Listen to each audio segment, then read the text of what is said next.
Okay, we are here today to talk about the 5 decisions for writing your book series. That is going to get you started, going to make you feel really confident with your series, and really help you know that you've got a strong series. So these 5 decisions are really important, and that's what we're going to focus on today. I'm going to share my screen quickly. Oh,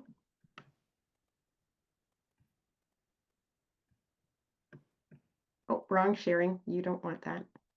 Oh, isn't it always one of those days? In the You know, meanwhile, let's just acknowledge Linda because she put kindness is the word in the chat. First up, she is the kindness ambassador for Fictionary, so she likes to beat everybody to put kindness up there. I appreciate her so much because, especially right now, when I'm doing one of these crazy things like I am right now, it helps so much. I now have to get back to the screen that I need. Here we are, sharing the correct screen. Hello, everyone.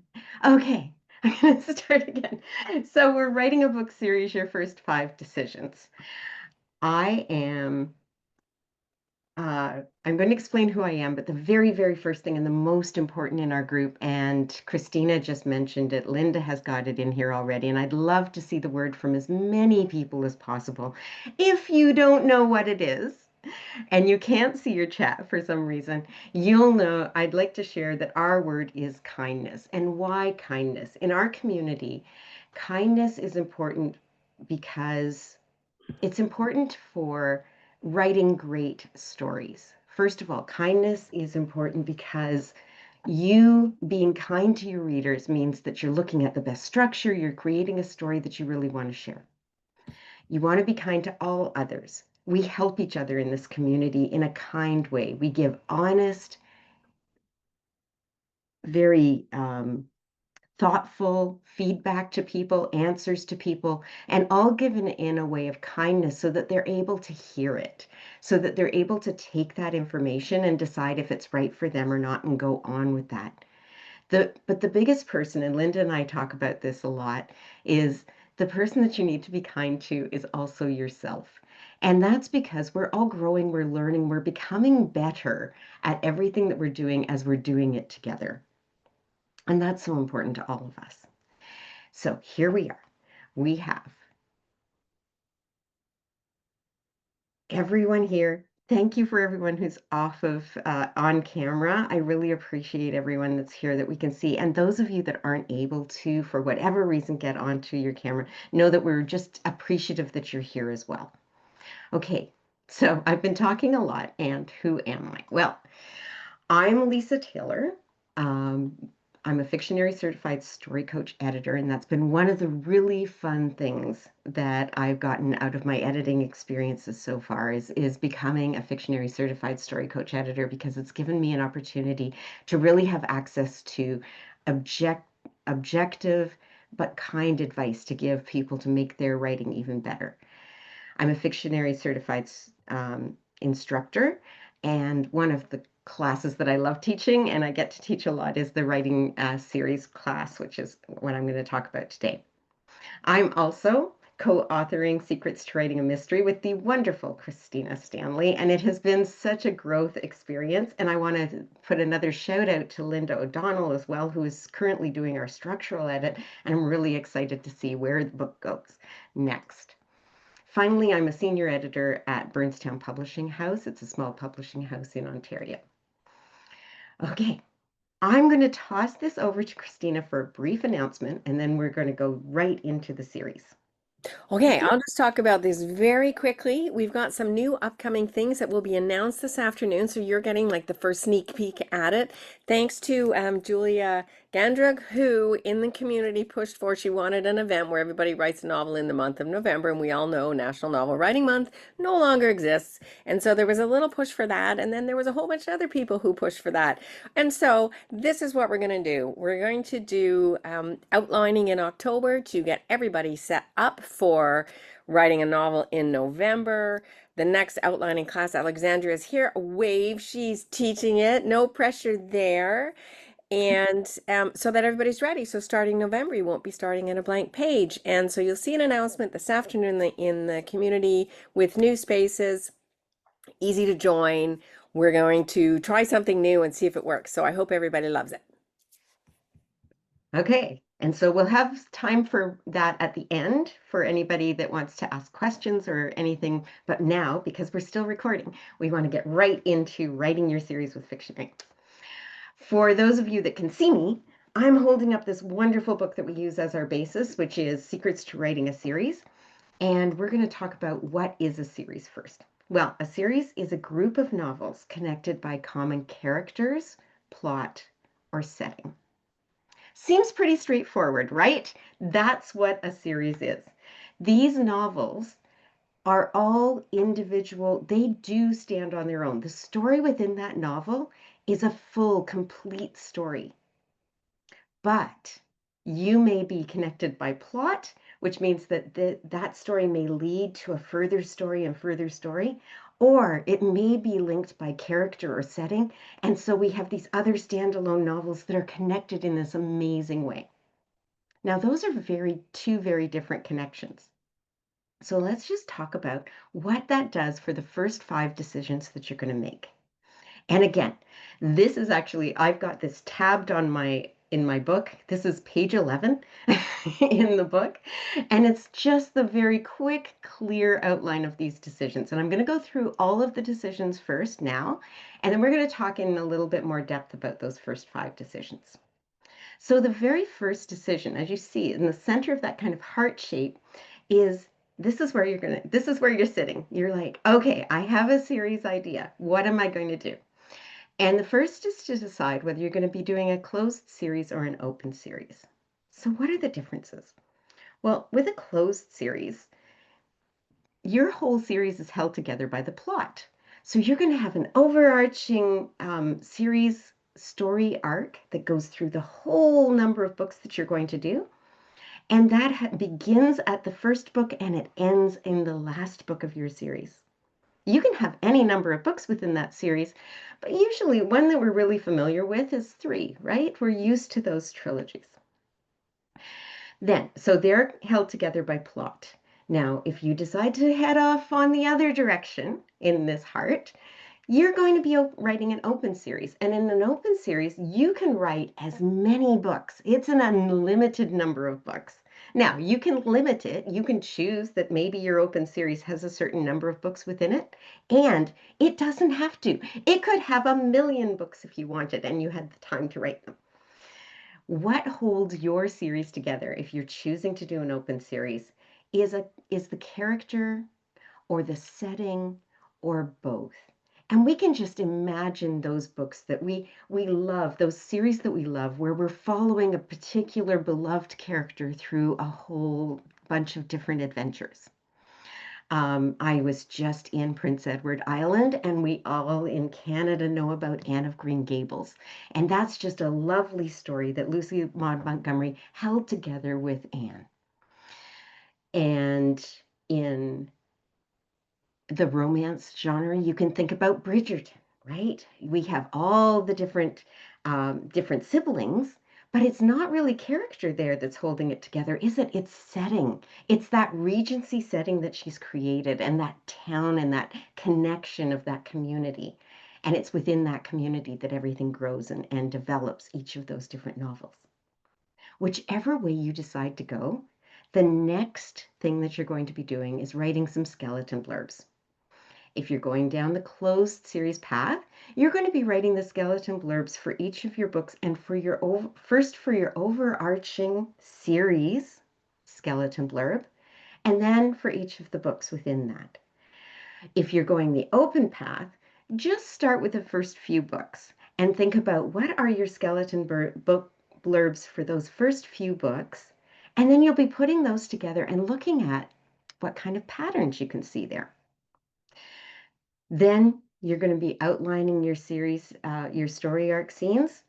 In a closed series, you're going to focus on your series story arc scenes first, and then developing for each book. With an open series, because each book is so standalone, you're actually going to develop the story arc scenes for your first 3 books, and then again, look for those patterns that are showing up that your readers are going to love in the way that you have the story arcs develop. Then we get to the series structure test. I'm going to talk about that a little bit more. And then we go on to more decisions that really help consolidate and make your series strong. Things like looking at the setups and resolutions for your books and within your series, your protagonist strategy, because that can change in a series. And why does it change and when does it change is really important for you to think about before you start writing your whole series if possible. Your point of view strategy. Who does your reader get to go into those shoes of to see the story world through? And what those decisions make a difference for how they see your series. You want to decide on your narrative strategy and then also on what tense you want to focus on and whether it's going to be the same tense for the different points of view. Okay, that was a lot. There's a reason we do a whole course on this, but that's basically those 10 ideas. Now, the differences between the types of series, I'm just going to go through this very quickly, and then I'm going to talk to you about the series structure tests. Okay, closed series. I've already explained this, but it's really nice to see it out there on the chart. So the number of novels, it's a fixed number for a closed series, and that's because your plot's holding it together. This story is one continuous story over those novels, however that fixed number is that you've decided. The story arc, there's a distinct story arc that spans the whole series, as well as the story arcs within each of the books.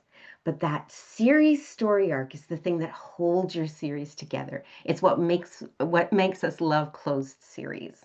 So if you think about a series like Hunger Games, where it's taken us through this whole big story, even though every single book we felt like, oh, that was so good. We loved what they did, what she did within that book. Then there's a series goal. There's a series goal that's addressed in the final novel. Talk about keeping your readers hooked. When you're doing a closed series, you've got that big open hook that's taking them all the way through however many books you've decided to do. Then we have the uniting factor, which is, of course, the plot. And that's continuous through those stories, even though each story, again, I want to emphasize, each book stands alone. I can pick it up and I feel satisfied at the end, but I still want to know how the series goal ends. So it keeps me reading. And the reading order, because it's following that plot, because it's telling us that bigger story, the overarching series, then we're following that and we're going to read them in order for that reason. Those are the books that you pick up. Have you accidentally ever picked up the Excuse middle? me. I have a question real quick, and I Sure. hate to interrupt the lesson itself, but this is pretty important. What if you want to do, say, three separate series that are interconnected? That's brilliant. Yes. Now, are you thinking open or closed series? I'm thinking of both. Okay. So I'm going to just answer your question quickly, and then we're going to go back to this because we have a limited time. And then at the end, I'm happy to talk about it even more. Okay? Okay. Okay, great. So, great question. If you have a number of different series that are in the same story world, you may have them connected perhaps by setting, but each of those may be a closed series with 2 or 3 books that are all within this larger setting. If you think about things like the Marvel Universe and things that have been developed, that they're often very big epic things that are developed, so you can always do that. It's absolutely fine. Yeah. I I was would thinking Star suggest, Trek, actually. yeah, there you go. I would suggest, though, that when you come in and you're looking at each series, you look at them individually and make sure they're each very, very strong as a series. And that's a great connection to take me just to the next slide. I'm going to pop back and then pop forward again, I think. So one of the things that we have is this closed series structure test. So I've just talked about what a closed series is, and you want to ask these questions of yourself and your series before you get writing it so that you can go back and make any structural changes you need to before you write 5 novels or 3 novels or 2 novels. So does the climax scene in the final novel address the series story goal? So again, remember, a closed series, you're following the whole plot, so you want to make sure that it's addressing that series story goal. Here's the key, and I love when Christina and Lucy included this. It's just one of those moments that's like a pop for me, is that are the stakes higher in each consecutive novel? And that was just a bit mind-blowing when you start thinking about the way that this closed series that you love, go back and look at them. And you'll see how each time you're getting more and more invested because you're seeing these stakes are rising at the end of each novel. You know that things are getting more intense. Even if it's a love story or anything else, the stakes are getting higher for the protagonist. Does each novel have a different climax scene? You're writing this big overarching story, but you don't want any of the scenes to be the same, and but particularly the climax scene. So you don't want a big fight against the big bad at the end of each of yours. When you're doing a closed series, you want it to be very different and feel different at the end of at the end of each of the novels Mm. within your series. Then finally, does the climax scene of the series mirror one of the story arc scenes in the previous novels? And it does not have to be the inciting incident of the first book. It could be any of those.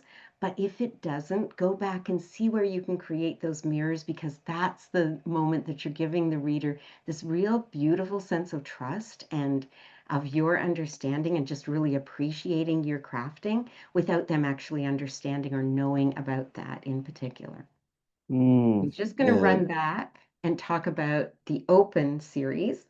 So, an open series, and this is really different, right? You have an unlimited number of novels that you can do, and each single novel has its own story within it.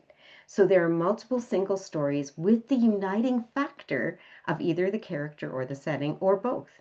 That could be possible.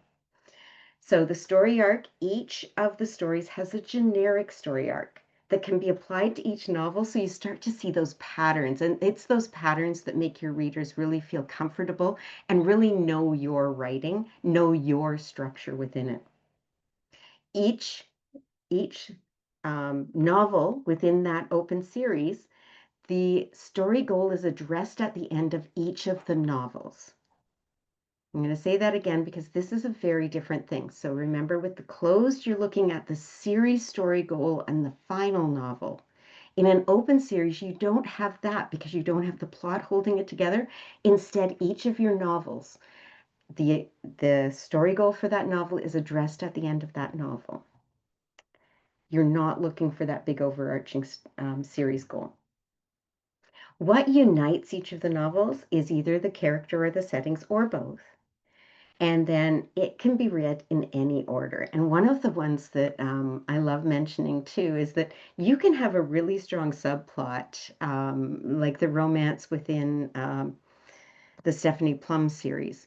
But you can still read those books in any order. You don't have to read them in order. It enhances the story, but it doesn't stop you from reading them in any order that you want. A lot of wonderful mystery books, mystery series do that. So you can just pop in and pop out, and you have enough of the story that you're comfortable with it, and you know what's happened. With an open series, there's also a series structure test. And that is there a character or setting that's uniting these novels? You must have that, because otherwise it's a group of novels, not a series. I'm going to say that again. It's a group of novels, have some cool, maybe slight connections with each other, but they're not a series, because a series is being held together by the character, the setting, or both. And that's what the reader knows and understands. Is each novel a standalone story? If it isn't, go back and make sure it's strong enough to stand alone. Does each novel address the open series story goal in an answered for now way? So we want to see the mystery being solved at the end of a mystery novel of a mystery series. We want to see the romance ending in the happily ever afters in a romance series. Um, Again, I keep going back to Bridgerton, but we want to see that happily end ever after at the end of each of the novels, right? We want to see that.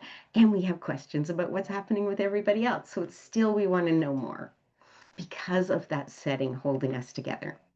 And then, does each novel have have different main events in the story arc scenes? It's not the same novel over and over again. There are patterns that you've created to create comfort, and every single book is its own story, has differences that make the reader love them. So, we are very excited to tell you that you're going to be able to work on your series with the Fictionary live classes. The series foundation is 6 weeks to structure your entire book series. It takes everything that I've tried to say in about 25 minutes and gives you 6 whole weeks to pull it together. The other wonderful thing about these classes and what I love when I'm teaching them is that we get to talk about your series and your questions in a lot more depth. So that gives us the opportunity to really pull out and find out new things. I know there are people sitting right here in this group who have had the good fortune of going through a series class with Christina or Linda or myself, and you just learn so much from going through those classes, and it really helps you question things. And we'll often just share some of our struggles and celebrations, because those are really important to share as well, small and big celebrations.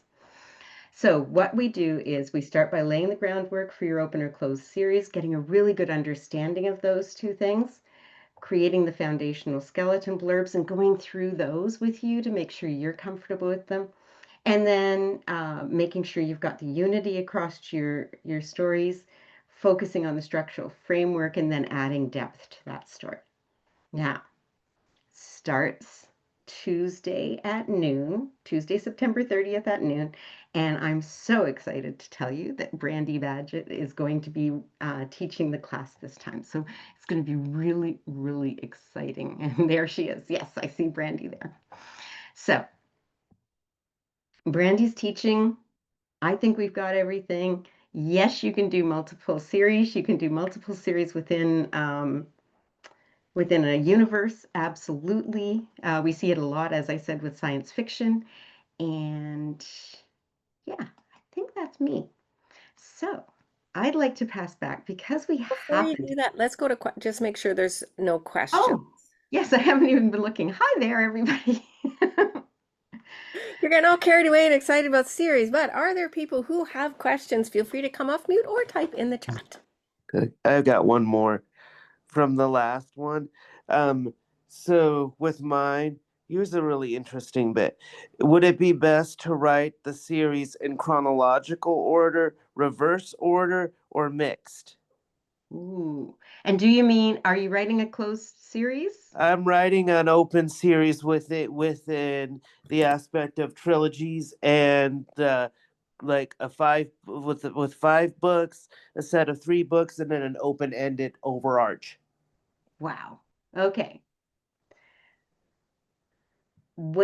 So the very, very first thing I'm going to say is begin with your big plan. And it sounds like you've already got that.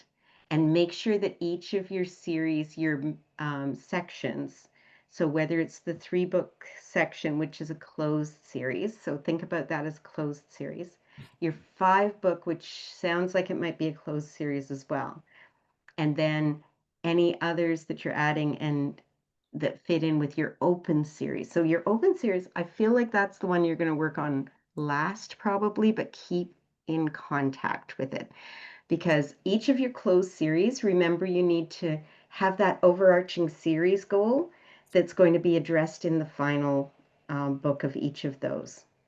Within your larger universe, whether these have to come in order or not, whether you need to know something that happens or whether they're happening simultaneously when you present them. And I'm not going to talk about marketing, but you're thinking about how you're going to present them to people. That's your decision after or whenever you decide that.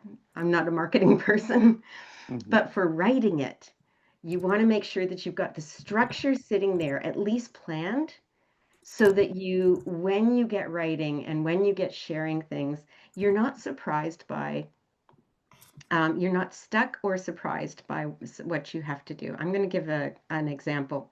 If you have a closed trilogy and you've written the first book And it's great. You love this first book. It is, and everybody that's read it loves this first book.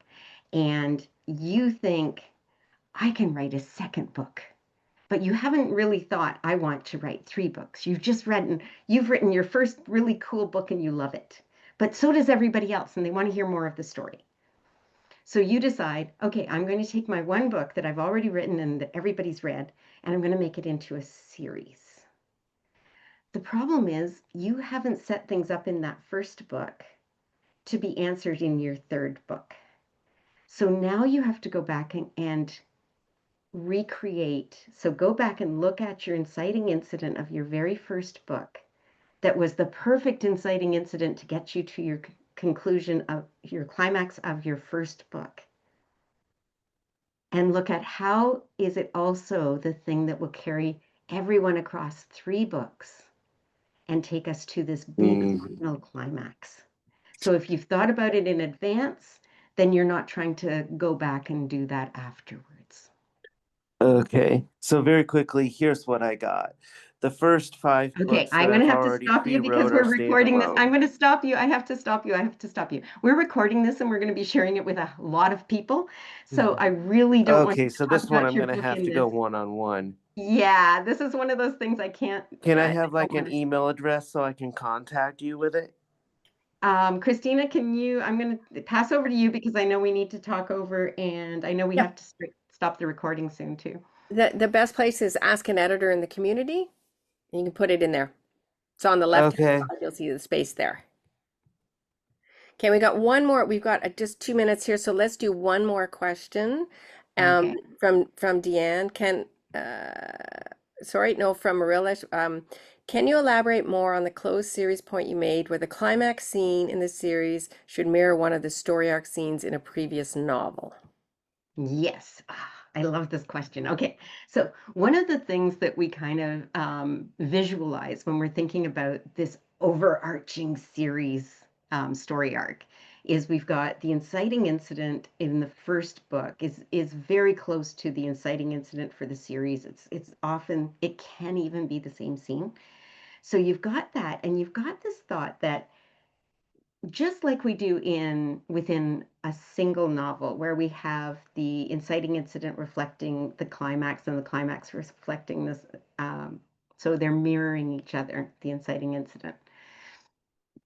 Doesn't it make sense in your brain that you just go, okay, the inciting incident for my series and the climax for my series, they should be the ones that are mirroring each other because that's, the difference is it's not just one book, it's 3 books, it's 5 books, I can't imagine a 10-book closed. Actually, I can because I've been working on editing one. We're down to 6 books now, I think. So, but overarching, say 9 books. That big climax. Remember, at the end of each of your books, you've looked at it and you've made sure that your stakes are increasing every single book. Think about that. Stakes have been increasing over 9 books. The climax in that final 9th book is going to be big. It's going to make a difference to the whole world. The beginning of the first book might just be waking up and living. Like it's just a little tiny inciting incident.